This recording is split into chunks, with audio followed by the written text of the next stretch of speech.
Welcome to the ultimate guide of Italian coffee culture.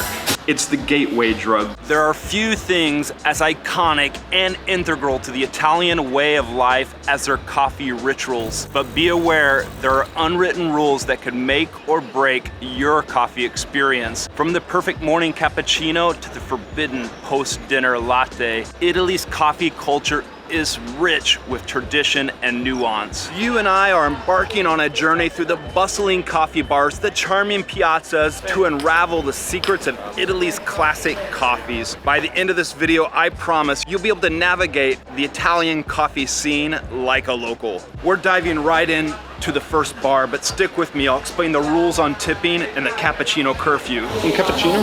Cappuccino? Per me. Italians usually have 3 coffees a day, at breakfast, after lunch, and after dinner. Pay attention to that after. We'll circle back to that later. For Italians, cappuccino is breakfast in a cup. On the go, on their way to the office, they'll have a cappuccino along with a cornetto, slam that down, and then head out on their way. There's no big breakfast like cereal and eggs and bacon here. No, no, no, no. Just a cappuccino and maybe a cornetto. The Italian cappuccino, it's a masterpiece. A shot of espresso, frothy milk, nothing more, nothing less. In Italy, coffee sizes are one size fits all. No venti, no grande, just pure espresso goodness. Why complicate perfection?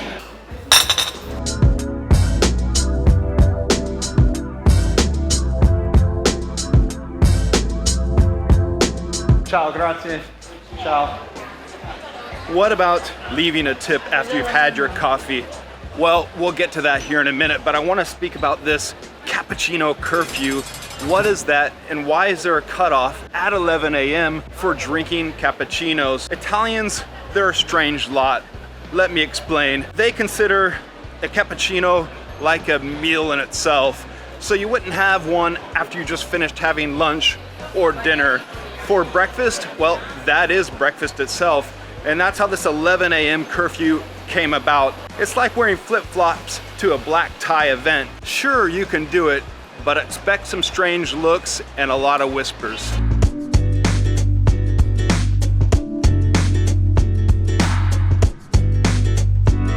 The other theory, and the one I like, is that the Italians think all the cappuccinos and dairy products messes with their digestive system. And they could be right, because after years of evolution, those in the northern part of Europe seem more adapt to butter, dairy, cheeses, all that good stuff.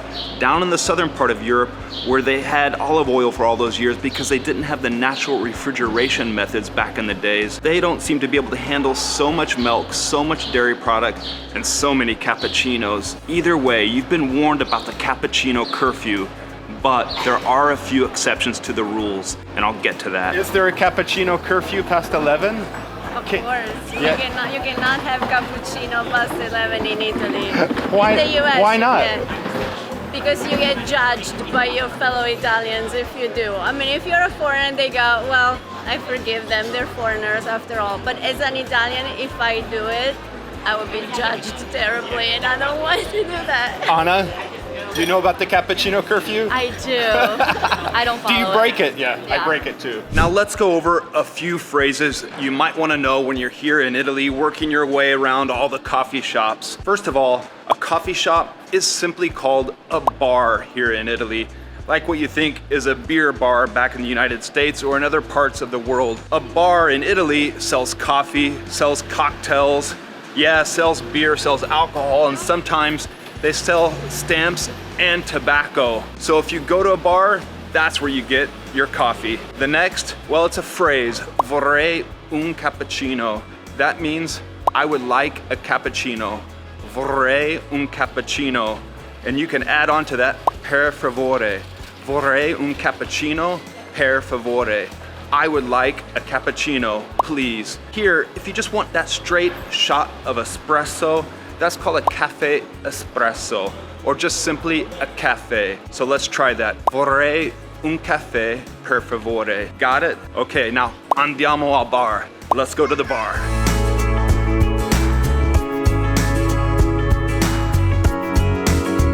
Vorrei un caffè macchiato, per favore. Oh, you just heard me order a cafe macchiato, and that's basically a small cappuccino or a cafe marked with a little bit of frothed milk. This could be the perfect solution if it's after 11 a.m. and you don't want to be frowned upon ordering a cappuccino. Even often I order cappuccinos past 11 a.m. I break the curfew. Just whatever you do, don't order it with your dinner or after your dinner. That's my cutoff. A little secret on the pricing. Now we're here at the counter or at the bar, al banco.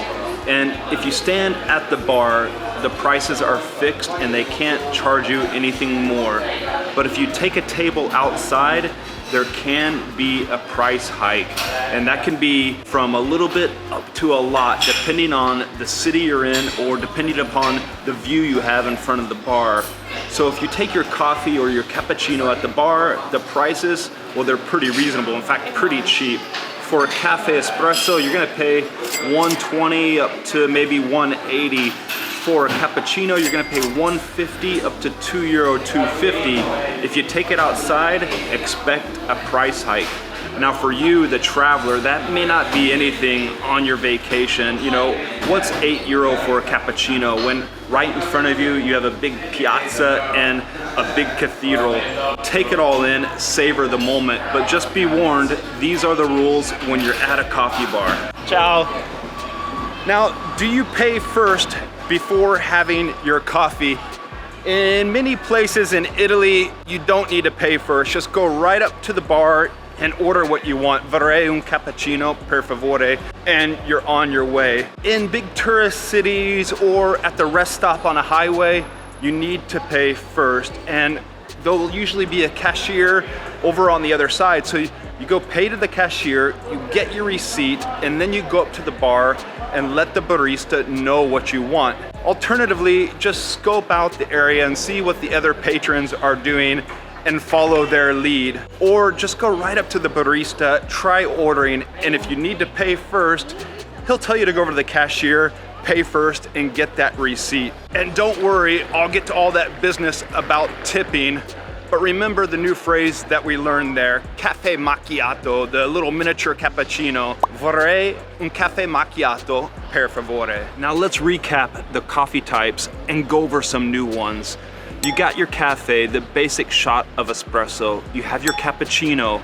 Right between the two is a cafe macchiato.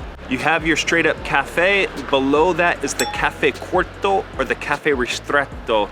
And that's a smaller shot of cafe, a smaller pool from the espresso machine. So you have the cafe corto, cafe ristretto, then you have the normal cafe, which is the shot of espresso. And beyond that, you have the cafe lungo. And this is the espresso shot where the barista allows the coffee to come out from the portafilter, from the coffee machine, just that little bit longer to get the cafe lungo. Now, in addition to the cafe, we have this kicked up OG gangster version, the cafe corretto. And that's a coffee, a cafe corrected with a little bit of alcohol, usually grappa or sambuca. Think of it as Italy's version to the coffee cocktail. Now, if you want something bigger or a larger cup to sip on while you're sitting in a piazza and enjoying the sights, get the old cafe americano. I think the Italians invented it for us American tourists, and that's a shot of espresso diluted, added in boiling hot water, so you get a long cup of coffee similar to what you'd find with a cup of coffee in the United States. You don't have to say cafe americano, you can just say vorrei un americano, and that'll do the trick. It usually works in the mornings. Just be careful in the evenings at some of the bars. They might think you want the Americano cocktail. So you can be safe and ask for cafe Americano. If you've had too much coffee or don't want to drink caffeine for some reason, you can order a decaffeinato.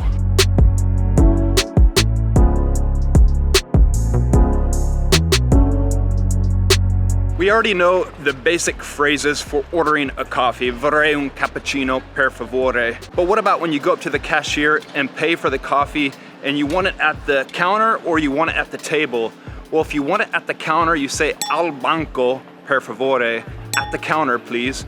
If you want to take it at the table, sitting outside, or within the bar, you can say al tavolo, at the table, al tavolo per favore. To ask how much it cost, quanto è per favore, how much please. And to say thank you, well that's simply grazie.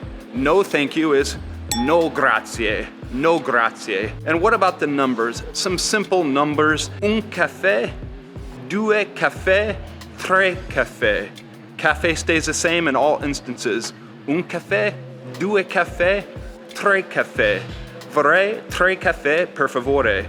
For cappuccino, well that changes to un cappuccino, due cappuccini, tre cappuccini. So cappuccino becomes cappuccini when you have more than one.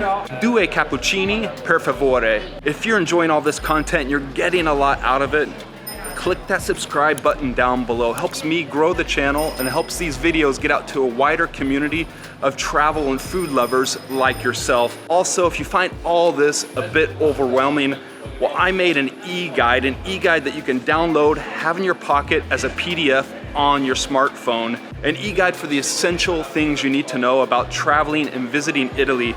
How to get around, where to stay, when to visit, what to see and do. I also have another e-guide down there in the description. You can find all these down in the description. An e-guide on dining in Italy. Check them out down below. Hey mate, should we go for a flat white next? Now I just ordered a coffee without caffeine. I don't know what's wrong with me, but if you want to order this, you say un caffè decaffeinato per favore, and you'll get some of this stuff. But there are some other options, orzo or ginseng. There's caffè d'orzo, it's a cafe made with barley, or you can get the cappuccino d'orzo. It's cafe with barley with froth milk, like a normal cappuccino, but with that caffè dell'orzo. The other option is caffè al ginseng, and I think ginseng, well that's the Chinese word for decaf. Anyway, caffè al ginseng.